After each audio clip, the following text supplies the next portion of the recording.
Vamos a hablar del coaching y en qué consiste el coaching.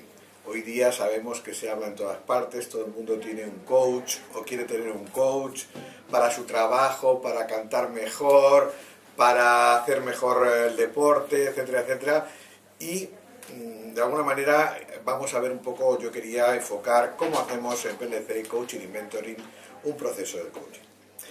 Bueno, en primer lugar, yo quisiera decir que el coaching pues es una práctica de aprendizaje donde se trata que el coach acompaña de forma individualizada, aunque también es verdad que además del coaching individual sabemos que hay coaching de grupo, que hay team coaching, etc. Y en ese acompañamiento que trata de que la persona, el cliente, aprenda, no se trata de que aprenda de por sí cualquier cosa, sino que aprenda para alcanzar algunos objetivos que tiene, o que le han planteado, o que él se plantea, o ella se plantea su trabajo, o retos que en un momento determinado pretende conseguir. Por lo tanto, como decimos, es un proceso de aprendizaje. ¿Y qué es lo que tiene que aprender la persona? Pues normalmente tiene que aprender a nuevos comportamientos, nuevas conductas, o nuevas habilidades o actitudes. Pero nosotros entendemos que el coaching no solamente es un aprendizaje que a lo mejor la persona aprenda dentro de 2 años, sino que nosotros pensamos que el coaching tiene que llevarse al día a día de la forma más inmediata posible, lo cual no quiere decir que no empiece a aprender y adquiera comportamientos que supongan nuevos hábitos en su vida y que puedan, mediante la repetición, pueda llegar a que esos hábitos los consolide de manera que genere nuevas actitudes para el futuro. ¿Por qué el coaching tiene esta valía o esta fuerza que se le atribuye de forma generalizada? Pues porque tiene una manera de adquirir esos comportamientos de una forma más sólida que otras herramientas, porque se hace de forma individualizada, porque, sobre todo, ayuda a que la persona aprenda por sí misma. Es decir, a veces se aprende o el coach puede enseñar algún aspecto particular, pero en general partimos de la premisa de que la persona madura tiene ya una serie de conocimientos o de experiencias que a veces sobre las que no ha reflexionado suficientemente o sobre las que no ha sacado suficientes consecuencias, y precisamente el coach o la coach lo que hace es ayudarle sobre todo a que aprenda por la persona por sí misma. Y se pretende también que el cambio sea un cambio, como antes decíamos, duradero. ¿Por qué? Porque trabajamos o actuamos sobre aquellas creencias que llamamos limitadoras, que a veces nos impiden cambiar. Decimos, no, es que yo ya no puedo cambiar, es que mis hábitos están muy consolidados, es que yo no puedo hacer esto, etc. Muchas veces nos limitamos con ese tipo de creencias y nos estamos poniendo barreras que realmente, cuando no las tenemos en cuenta y cuando somos capaces de ponernos a un lado, nos permiten poder avanzar con más rapidez. No solamente decíamos que actuamos sobre las creencias limitadoras, sino que también lo que hacemos es un proceso de empoderamiento, que se llama también en inglés el empowerment, que permite que la persona que quiere cambiar pueda cambiar y además actuar. Y, de forma adicional, el coaching permite que la persona se abra a nuevas posibilidades, ampliar su conciencia, ver las cosas de diferente forma, la realidad con distintas perspectivas. Todo eso da unas posibilidades al coaching tremendas y es parte de su fuerza, de su potencialidad y de la versatilidad que tiene. Claro, esto supone que el coach tiene que hacer aparentemente muchas cosas.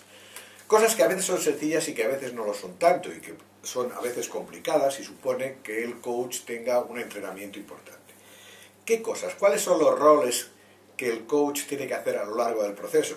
Pues una cosa muy importante al principio es crear un espacio psicológico, un espacio psicológico protegido donde la persona pueda compartir sus aspiraciones, sus expectativas, sus miedos, sus ansiedades, donde se genere la confianza mutua.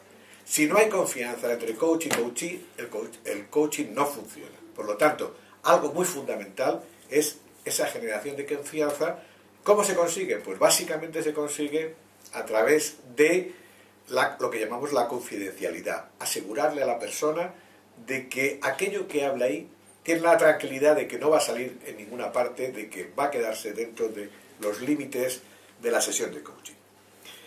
Por otro lado, el coach también, o la coach, tiene que comprometerse para que se produzca ese aprendizaje y tiene que poner un poco su know-how y su experiencia al servicio del proceso para que el coachee pueda aprender. Tiene que ayudar a que su cliente maneje sus emociones. En el coaching hay una parte muy importante que tiene que ver con analizar, explorar las emociones que tiene y que trae la persona. También, por supuesto, se manejan razones, se manejan otro tipo de procesos, pero el tema emocional es muy importante en el coaching. Claro, en este proceso de aprendizaje es muy difícil que se produzcan conversiones de cambios muy grandes. Lo que decimos siempre en el coaching es que utilizamos la técnica de dar pequeños pasos que vayan consolidando poco a poco los avances que se van produciendo en la dirección que la persona quiere hacer. Y esos pasos pequeños van generando cambios a medio plazo más grandes y eso hace que en el intervalo, en el transcurso de unos meses, la persona cuando reflexiona sobre cómo era antes y cómo era después, perciba que haya podido dar un cambio relativamente importante.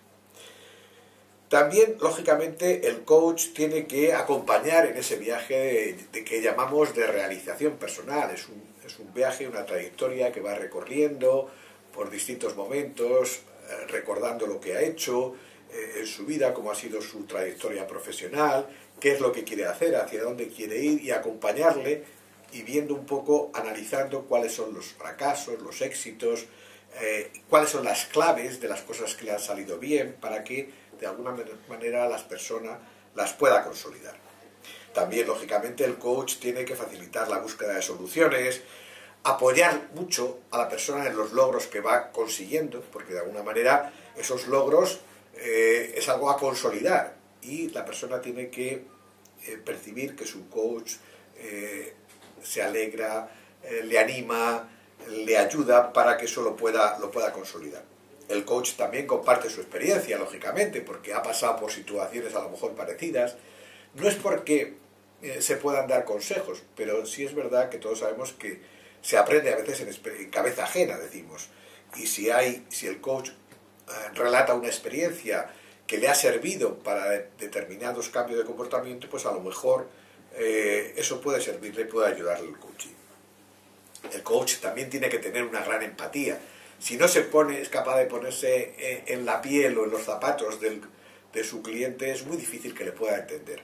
Claro, hay que evitar ponerse tanto en la piel de la otra persona que se quede enganchado en el cliente y no sea capaz de tomar la distancia suficiente como para ayudar a su cliente. Entonces, es muy importante la empatía, pero hay que tener cuidado de no traspasar una línea que supone que queda un poco prendido en la situación afectiva de su cliente. También es importante lo que llamamos a veces que el coach ponga espejos de situaciones donde se vea al cliente, de manera que pueda analizar cómo lo ven otras personas, qué otras perspectivas hay para ver su problema, y eso son como imágenes que puede ver una persona en distintos espejos y que le ayuda a ver qué es lo que quiere hacer y qué consecuencias puede tener en función de los caminos que vaya tomando. Bien, también indudablemente el coach es muy importante que desafíe, que rete a la persona a ir más allá de lo que está haciendo en el momento, a buscar nuevas posibilidades, a buscar nuevos campos de actuación. Siempre hay un punto de ir más allá que supone que la persona tiene más capacidad de desarrollo que la que actualmente está poniendo en juego. Y ahí, en ese reto, en ponerle desafíos y en ayudarle a revisar siempre las cosas que suponemos que todo el mundo da por sentado, pero que a veces no son inamovibles, sino que se pueden cambiar. Ahí hay un proceso muy importante en el cual el coach tiene una serie de roles fundamentales. También está muy claro que ampliar la conciencia del coachee es muy importante. Es lo que nosotros llamamos el insight. Es el darse cuenta, es decir, caramba, esto es cierto. Me he dado cuenta de que lo que venía haciendo o lo podía hacer de otra manera o lo puedo hacer mejor o no he tenido en cuenta determinadas claves. Bien, el insight por sí mismo no produce cambio, pero sí es el momento previo para que ya una vez que la persona se ha dado cuenta, ha tomado conciencia, pueda ponerse a ir a la acción, a la realidad, para empezar a hacer cambios en la línea en la cual ha hecho ese descubrimiento. Y por eso el coach tiene que animar a que se produzca el insight y luego bajarlo a la acción. Claro, otra de las funciones clásicas del coach es dar feedback, porque de alguna manera el coachee, el cliente, necesita un referente, y uno de sus referentes claros o principales en el proceso de coaching es el coach. Por lo tanto, el coach tiene que dar insight, tiene que explorar alternativas y tiene también que ayudar a su cliente a valorar un poco el proceso, tanto de desarrollo profesional como personal. ¿Por qué? Pues porque al final, cuando estamos trabajando con la persona, hay un camino de doble dirección entre la profesión y la persona y la persona y la profesión. Por lo tanto, es muy probable que salgan aspectos de comportamiento personal en el coaching y hay que también de alguna forma incluirlos dentro del proceso y ayudarle al final a valorar a ver si ha cumplido o no ha cumplido sus objetivos o en qué grado. Por lo tanto, yo creo que este panorama nos permite ver un poco más claramente el proceso de coaching, que de alguna forma es, como decíamos antes, es un viaje de acompañamiento entre el estado actual que llega el cliente, el coachee, y el estado deseado al cual piensa llegar, donde parte de una situación del presente y que tiene sus raíces en el pasado para caminar hacia el futuro, y donde lo que trata de hacer es que sus problemas transformarlos en retos y que le sirvan para avanzar y para desarrollarse. En definitiva, este es un poco el proceso de aprendizaje que trata el coaching de satisfacer y de poder desarrollar.